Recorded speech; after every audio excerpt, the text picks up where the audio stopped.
In our town, we know what we need. That's why at Bianchi Honda, we sell more CRVs than any other dealership sells all their vehicles combined. We are an SUV town, choosing the #1 rated SUV brand. Lease the 2019 CRV LX all-wheel drive for only $199 per month for 36 months. With over 2 million customers served, around here, we Honda.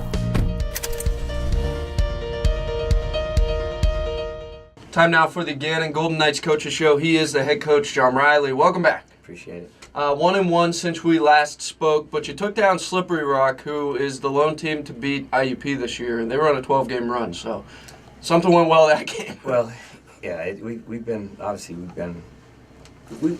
much better as of late, but I thought we played really hard that night, and we had to.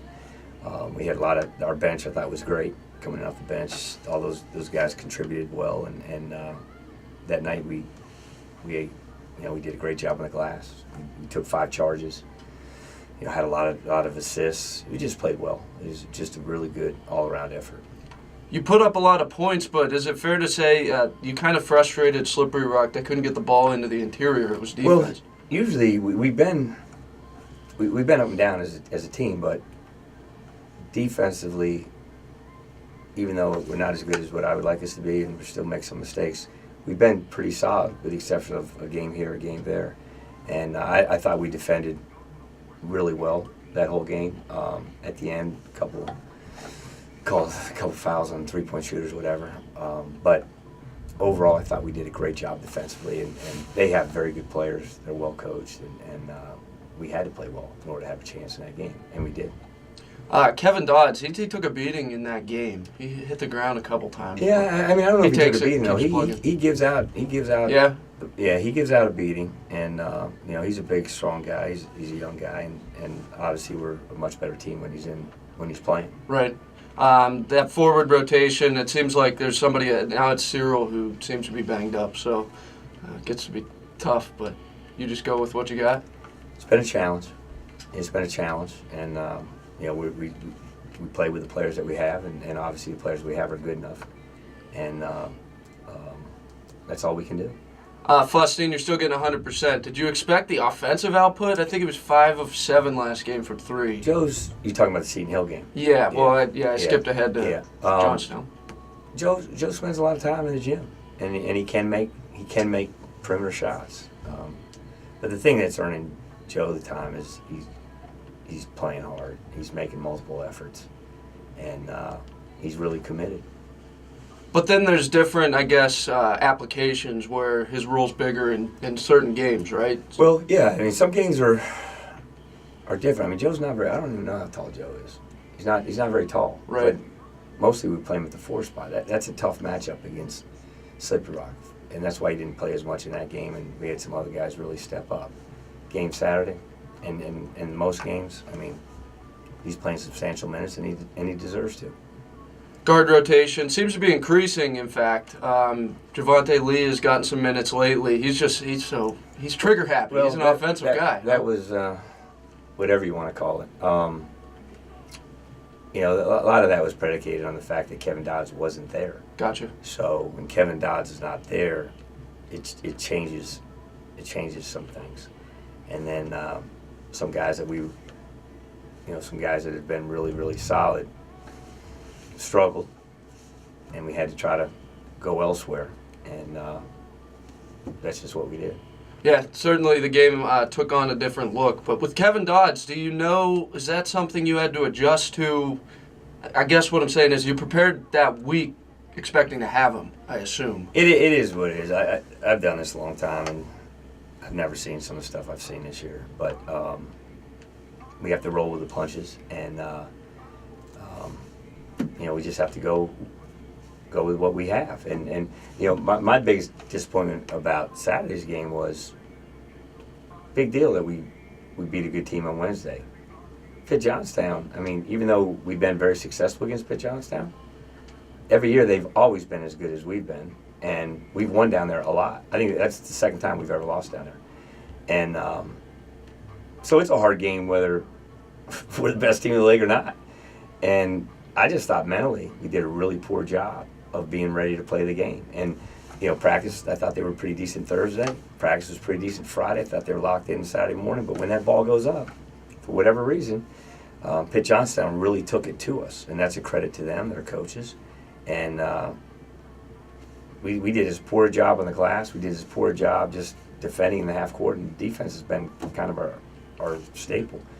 And we kind of got what we deserved. I mean, we tried to battle back in the second half. The problem is, I think we're up 14-13 in the first half, and they go on a big run. But a lot of it is poor shot selection, or 1 and 2 aren't getting back. They're getting easy baskets in transition. Things compounded offensively. We stood. We were stagnant. So it's a combination of things. And you like to hope at this time of year that we're playing our best basketball, which we had been. But we really reverted. And it's not okay to say, oh, well, Kevin Dodds didn't play. Oh, well, Frank Webb didn't play. Oh, well. I mean, nobody cares. And when I say nobody, we care, but the other teams don't care. And we have to be ready. And Pitt Johnstown's will that night was much greater than ours. I think that does go back to it being Gannon University, too. That's how Pitt Johnstown views it. They respect the program. That's why they think we're going to give you 100%. You're right. But they've always been as good as we are. They've always been as good. Again, it's competition. I mean, it's not, it's not video games. I mean, it's real competition in terms of, shot goes up. Okay, well, if you don't make contact and box out, you're not going to get the ball. If you don't, in transition, if you don't talk and point call ball, they're going to score. And we just kind of went through the motions. And again, I take full responsibility because it's my team. And but I'm just disappointed that we could go from one effort to the next. Just because you win one game, they all count the same. And we blew an opportunity. But with that being said, we have to be able to bounce back. And our guys did a nice job of bouncing back. We showed a lot of film, and it's hard to watch, really hard to watch. Just poor fundamental things that really don't take any skill. It's just wanting to do it. And we have tough guys. I have tough guys. Now, we didn't play tough, but I have tough guys. And so being tough physically is one thing, but probably most importantly, this game's mental. It's about being mentally strong. And that's where guys like, and I keep bringing them up, but guys like Darius Porter, Rafael Thomas Edwards, Jabron Smith, Adam Blazik, Zay Jackson, Damon Murad.